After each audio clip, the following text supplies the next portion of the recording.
Bien, moi, je pense que j'ai toujours eu cet intérêt-là. J'étais ado, puis je me faisais des bijoux avec des roches ou des choses que je trouvais. Puis ça, bien, après ça, bon, on vieillit, hein? On dit, bon, ça, c'est des enfantillages, puis on passe à autre chose, on se marie, on a des enfants, on travaille, blablabla. Fait qu'on fait plus... Puis c'est à la retraite où j'ai dit, hey, ce serait peut-être intéressant de voir qu'est-ce que je peux faire avec ça. C'est sûr que certains artistes sont inspirés par la matière, sont inspirés par des choses qu'ils voient. D'autres artistes conçoivent plus des choses dans leur tête. Moi, je dirais que je suis plus avec la matière. Donc, souvent, je vais acheter des pierres, j'achète des trucs que je pense qui peuvent être intégrés dans un projet.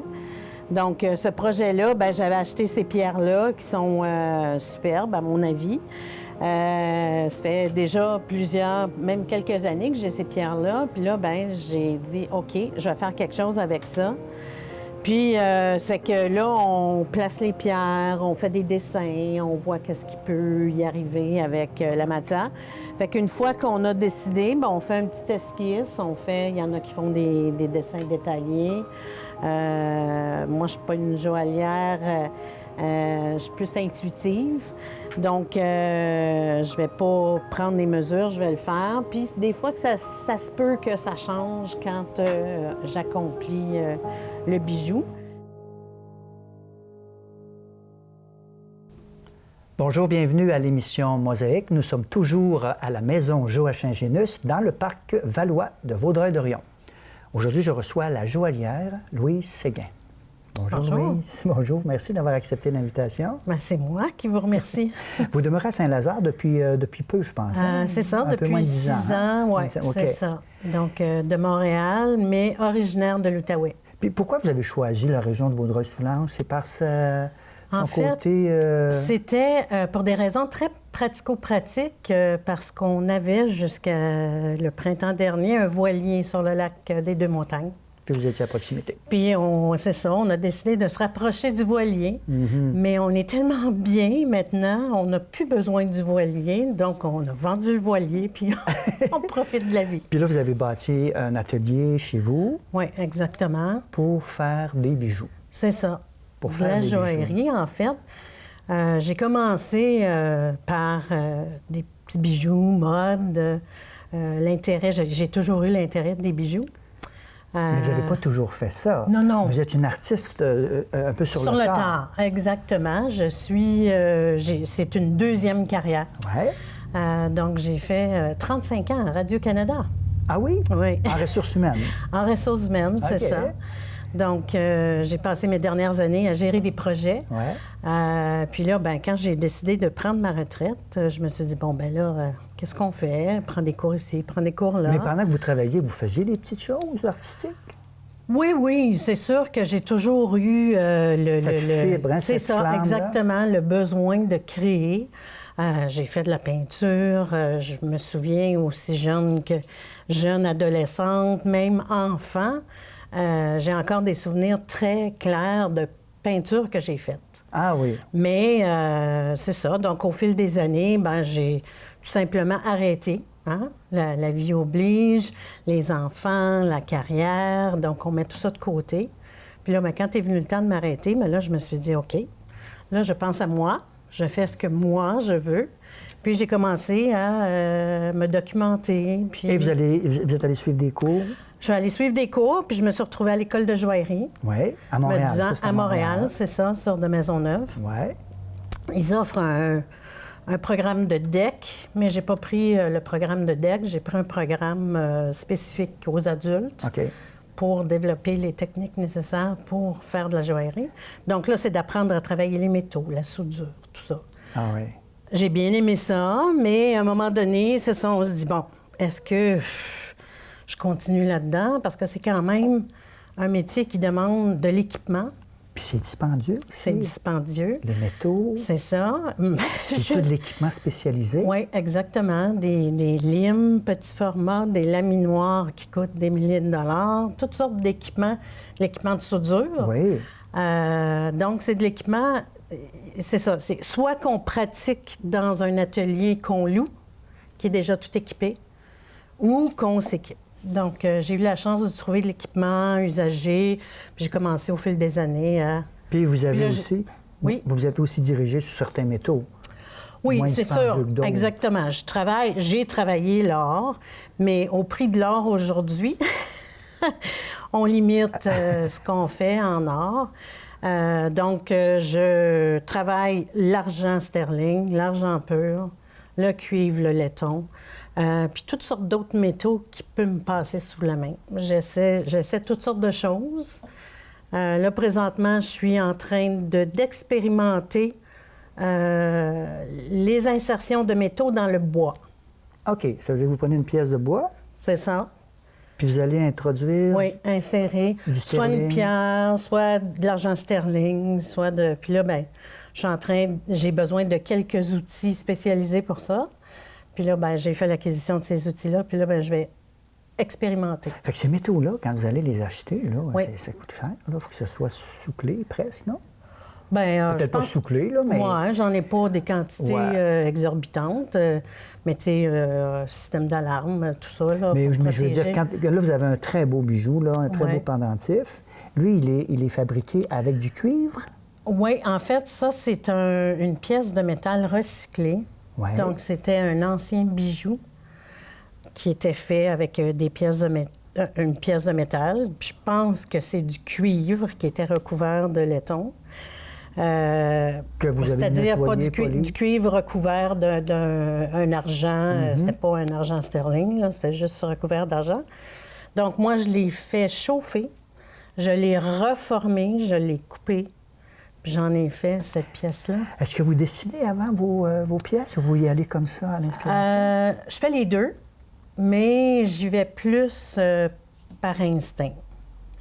Moi, c'est la matière qui m'inspire. Qui vous parle. C'est ça, qui me parle. Donc, vous la je vais. touchez, C'est vous la ça. manipulez. Des fois, elle va rester là. Des fois, elle va être là plusieurs semaines. Puis là, oups, tout à coup, il y a quelque chose qui me vient en tête. Puis l'environnement aussi, j'imagine, va vous inspirer. L'environnement, puis c'est ça, justement, là, depuis que j'ai décidé de travailler le bois, je ramasse toutes sortes de pièces de bois.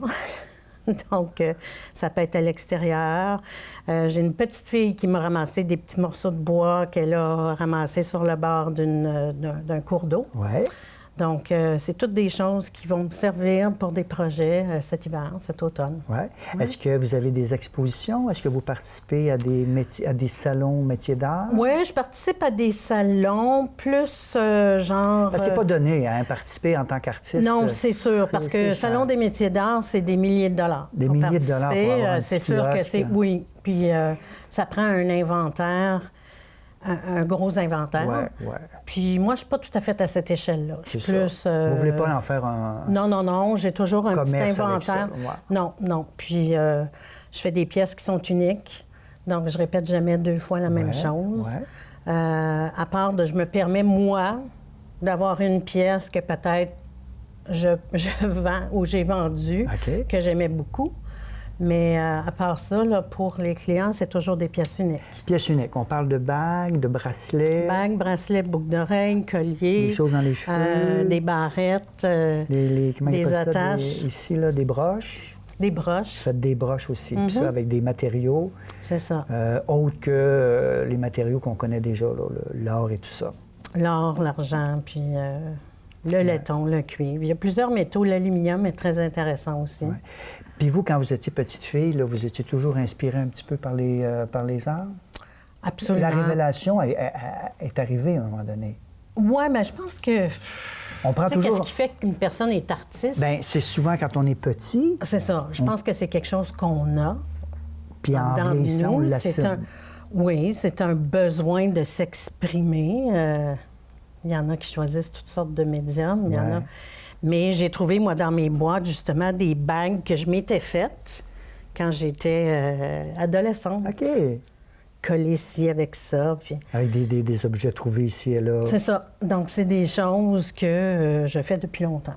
Est-ce que vous en faites sur commande? Oui, absolument. Vous pouvez faire sur commande des pièces, Absolument. Puis c'est ça, je trouve ça stimulant parce que on part avec des idées. Les gens vous donnent un peu leur couleur. C'est ça, je voudrais avoir... les métaux. C'est ça, où il y a des gens qui arrivent avec des vieux bijoux. J'ai ça, c'est un souvenir de famille, je voudrais pas m'en débarrasser. Qu'est-ce qu'on peut faire avec ça? Donc, on refait quelque chose de nouveau avec du vieux. Vous le dessinez avant pour le proposer? Oui, absolument. Je fais des petites maquettes, je fais des petits dessins, puis j'envoie ça. Ben non, je prends des photos avec différentes couleurs, puis j'envoie ça à la personne. Oui. Aujourd'hui, avec tout le volet culturel au niveau des politiques culturelles, on sait très bien que c'est toujours sous-financé. Comment vous vous positionnez là-dessus? Est-ce que vous trouvez qu'il y a suffisamment d'aide aux artistes? Est-ce que les programmes qu'on met en place, autant pour la relève que pour les artistes établis, est-ce que on pourrait toujours en avoir plus, ça c'est certain? Oui, c'est sûr. Je pense que c'est pas véhiculé assez rapidement, peut-être chez l'enfant à l'école. Tu sais, on a des cours d'art plastique, mais... Ça passe par l'école, hein? Bien, je pense que ça vient d'un bas âge. Il faut encourager l'enfant à exprimer sa créativité. Il y a des gens qui vont toujours s'en tenir à la technique. Donc, joaillier, on peut s'en tenir juste à la technique, faire des réparations, faire des choses qui sont très techniques, parce que c'est un métier. Oui. Mais il faut pousser les gens à aller un petit peu plus loin. Donc, il y a des gens qui vont rester au niveau de la technique, mais de s'exprimer par n'importe quel objet ou d'apprendre à s'exprimer ou d'exprimer la créativité, c'est là où je pense que c'est important. Puis de valoriser la culture autant qu'on va valoriser un sport, par exemple. Donc, ça, je trouve qu'il y a beaucoup de déficiences à ce niveau-là. C'est pas équilibré. Non. On valorise plus le loisir, le sport. Oui. Parce que dans nos municipalités, on a quand même des activités dites culturelles. Il y a des médiations culturelles de plus en plus qui se font. Oui. Puis on baigne, nous, dans cette région. On est quand même privilégiés, là. Puis d'ailleurs, moi, j'ai découvert la médiation culturelle, puis j'ai découvert comment une ville peut être articulée au niveau culturel quand j'ai découvert Vaudreuil. Oui, hein? Parce que même à Montréal, qui est une ville supposément de culture, c'est une culture pour les gens qui sont déjà artistes. C'est une culture qui est consommable, c'est pas une culture qui est praticable. Attendez, vous dites que pour praticable, vous dites que le Conseil des arts de Montréal va mettre en place des politiques pour les artistes déjà établis, ça veut dire reconnus par leur pairs. Puis praticable... Bien, c'est-à-dire que... Ils vont moins soutenir l'artiste qui est en démarche? Oui, je pense que... puis c'est sûr que Montréal, c'est beaucoup plus gros, là, donc c'est plus difficile de se démarquer dans une foule de millions de personnes que se démarquer dans une foule de peut-être quelques dizaines de milliers de personnes. Oui. Donc, c'est ça. Puis Saint-Lazare pourrait en faire plus, pourrait imiter Vaudreuil-Dorion. Absolument. Ouais. Mais vous savez, les médiations culturelles, c'est bien. C'est un médium, c'est un moyen d'éduquer le commun des mortels qui est moins sensibilisé aux arts. Mais ça a quand même une limite. Parce que la médiation culturelle fait travailler un artiste professionnel dans le cadre d'une activité plus pédagogique. C'est pas pédagogique, là, mais... Bien, avec plusieurs objectifs. Il y en a, des fois, c'est pédagogique, des fois, c'est un tissage, un maillage. On va créer une œuvre collective. C'est ça. Mais qui est... c'est ça. C'est que l'artiste arrive avec sa démarche, comme vous, admettons. Avez-vous participé à des médiations culturelles? J'ai participé, oui, en tant que participante. Là, participé, mais avez-vous guidé? Mais j'ai jamais guidé de médiation culturelle. D'ailleurs, j'aimerais beaucoup pouvoir...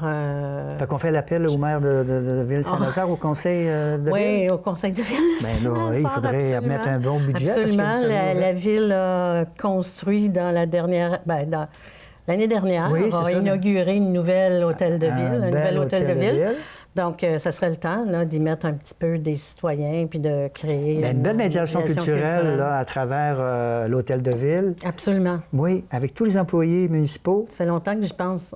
Et les citoyens. Avez-vous frappé à la porte? Pas encore. Bien, Je vous pousse d'y aller. Peut-être que ça s'en vient, oui. Ce serait bien. Mais tu sais, on a toujours un petit peu le syndrome de l'imposteur. Puis... Vous l'avez encore? Ah oui. Parce que vous êtes une retraitée des ressources de Radio-Canada, puis là, vous avez suivi de la formation professionnelle, vous avez une démarche artistique, vous avez encore ce syndrome-là. Oui, absolument. Absolument. Je pense que je pense que c'est toujours bon de vouloir en faire plus. Je prétends pas tout connaître. J'en ai encore tellement. Plus on en connaît, plus on réalise qu'on en a à apprendre. Donc, quand on a ce sentiment-là d'avoir beaucoup à apprendre encore, je pense que ça ne peut pas faire autrement que C'est peut-être pas le syndrome de l'imposteur, mais une certaine humilité par rapport à... C'est ça. Oui, c'est ça. Oui. Avec les pairs, là, des fois, on est un petit peu... On aime ce que les autres font aussi. Oui, beau. Absolument. Parce que dans la joaillerie, c'est magnifique. On voit des choses, là. C'est extraordinaire. Phénoménal. Oui. Où est-ce qu'on peut trouver ces œuvres, ces beaux bijoux-là? Bien, à mon atelier, les gens peuvent toujours appeler, demander un rendez-vous. On vous appelle. C'est ça. On veut faire un cadeau. On vient voir. C'est ça. J'ai toujours des bijoux en montre. J'ai toujours des choses qui sont en montre. Puis je suis toujours prête à discuter des besoins. C'est accessible? Ah, absolument. Oui. Puis, oui, c'est accessible. Les matériaux sont... C'est sûr qu'on ne fait pas énormément d'argent avec ça. Vous n'êtes pas là pour ça, hein? Mais non, moi, je ne suis pas là pour ça. J'ai peut-être cette chance-là que d'autres... D'autres artistes n'ont pas eu, C'est ça. Mais oui, c'est abordable. Puis c'est amusant aussi. Donc, je donne des cours, on s'amuse, on crée. Donc, Ah oui. Bien, enseigner, je pense que c'est... Il y a beaucoup d'artistes qui sont extraordinaires, mais qui n'ont pas Je pense que c'est une flamme qu'on a de vouloir partager ce qu'on fait. Il y a beaucoup de gens qui aiment cacher ce qu'ils font ou garder leurs recettes. Moi, j'aime les partager. J'aime initier les gens à différentes techniques, Des fois, c'est juste pour voir on est-tu intéressé ou pas.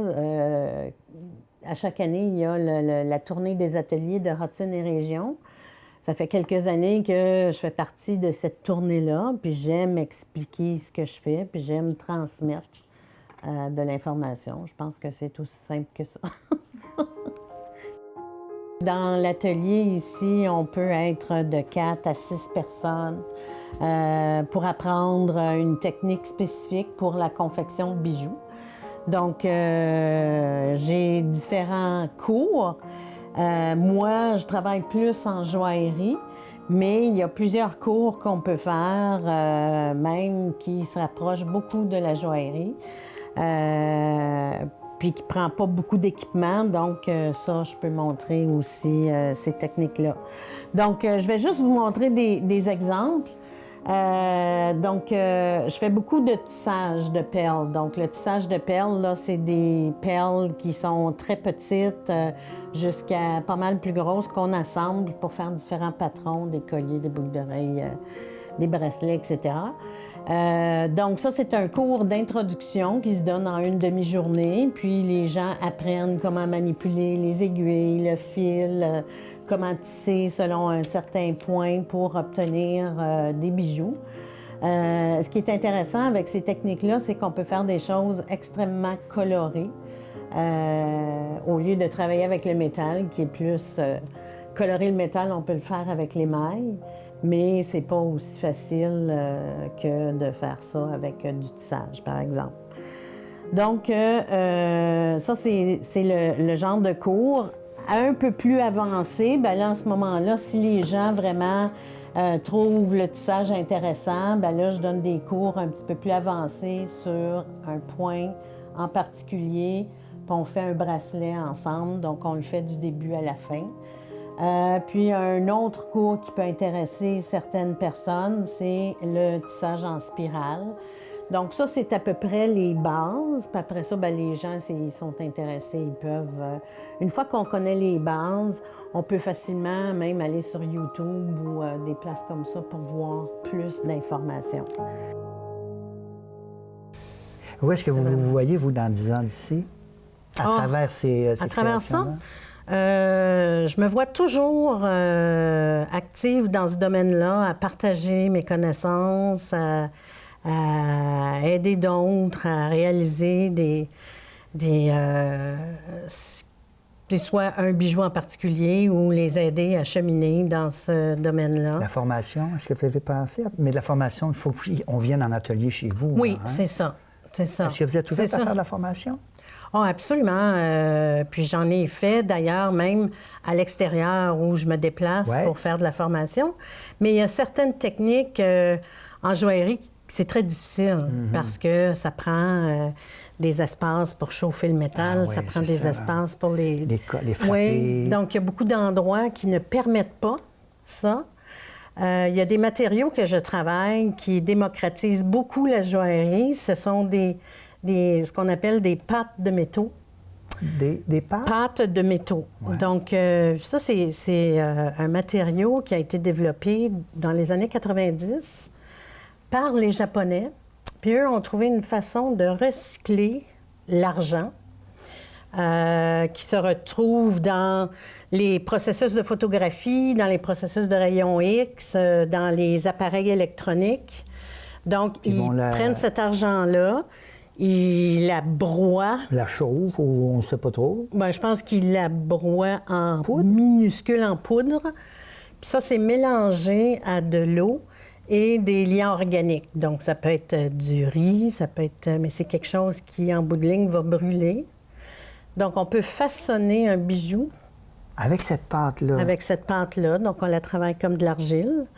Puis une fois façonnée, il faut qu'elle soit vraiment belle, mais une fois façonnée, là, après ça, on la cuit soit à la torche ou dans un four, comme la céramique.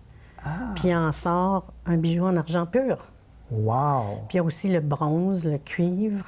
Puis ça, c'est en Chine, au Japon? Ça a été inventé au Japon, mais depuis ce temps-là, il y a plusieurs compagnies qui en fabriquent. Ici, au Canada, on peut en avoir?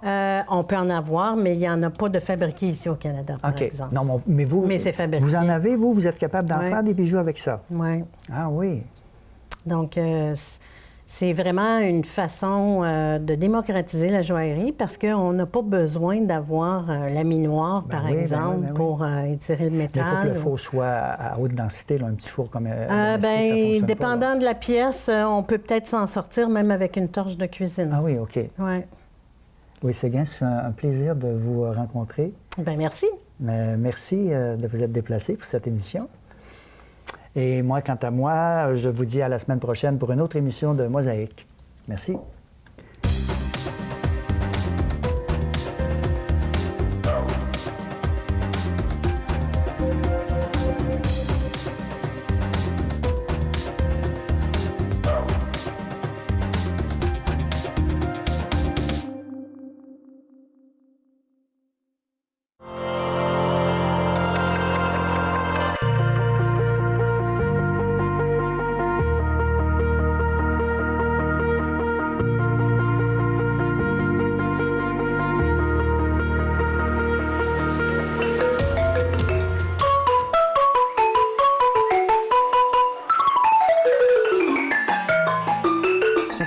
Sabadji, j'ai 14 ans, je suis d'origine sénégalaise et je demeure à Pincourt.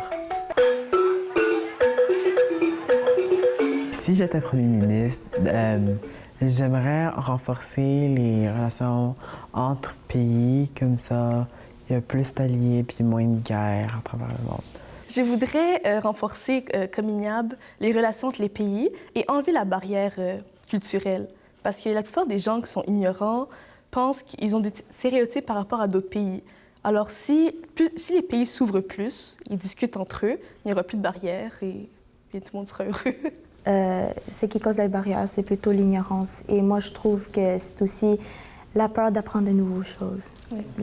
Ils ont trop peur de savoir trop sur ce qui se passe sur le monde.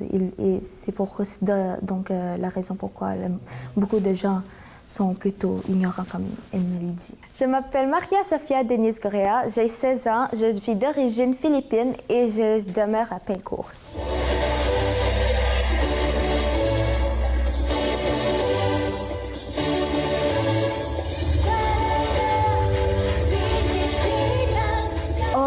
moi, c'était la première fois que j'ai vu de la neige.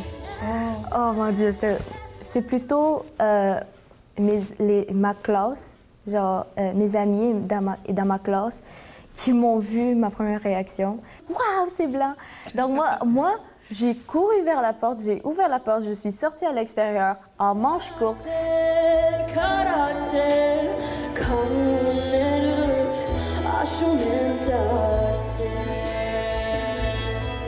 Parev, qui veut dire bonjour en arménien. Je suis Arabella, j'ai 13 ans et je suis d'origine arménienne. Bonjour, je m'appelle Alexandra, j'ai 9 ans et je viens de la Roumanie.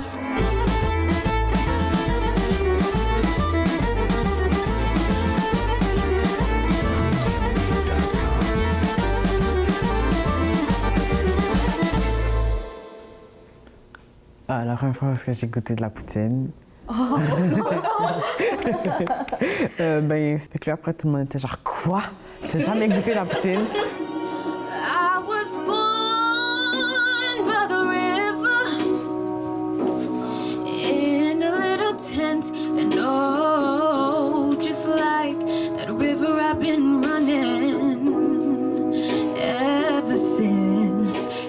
Hi, my name is Brooke Grant Butler. I'm 13 and I live in Pancourt and my origins are Irish and Scottish. Je m'appelle Kim Tremblay, je suis résidente de Pécourt et je suis pleinement québécoise. Quand tu es jeune et tu viens de l'immigration, tu vois une différence. Alors quand tu deviens un ado, c'est comme si tu avais toujours vécu dans la différence. Alors ça ne s'empire pas. Tu t'adaptes mieux.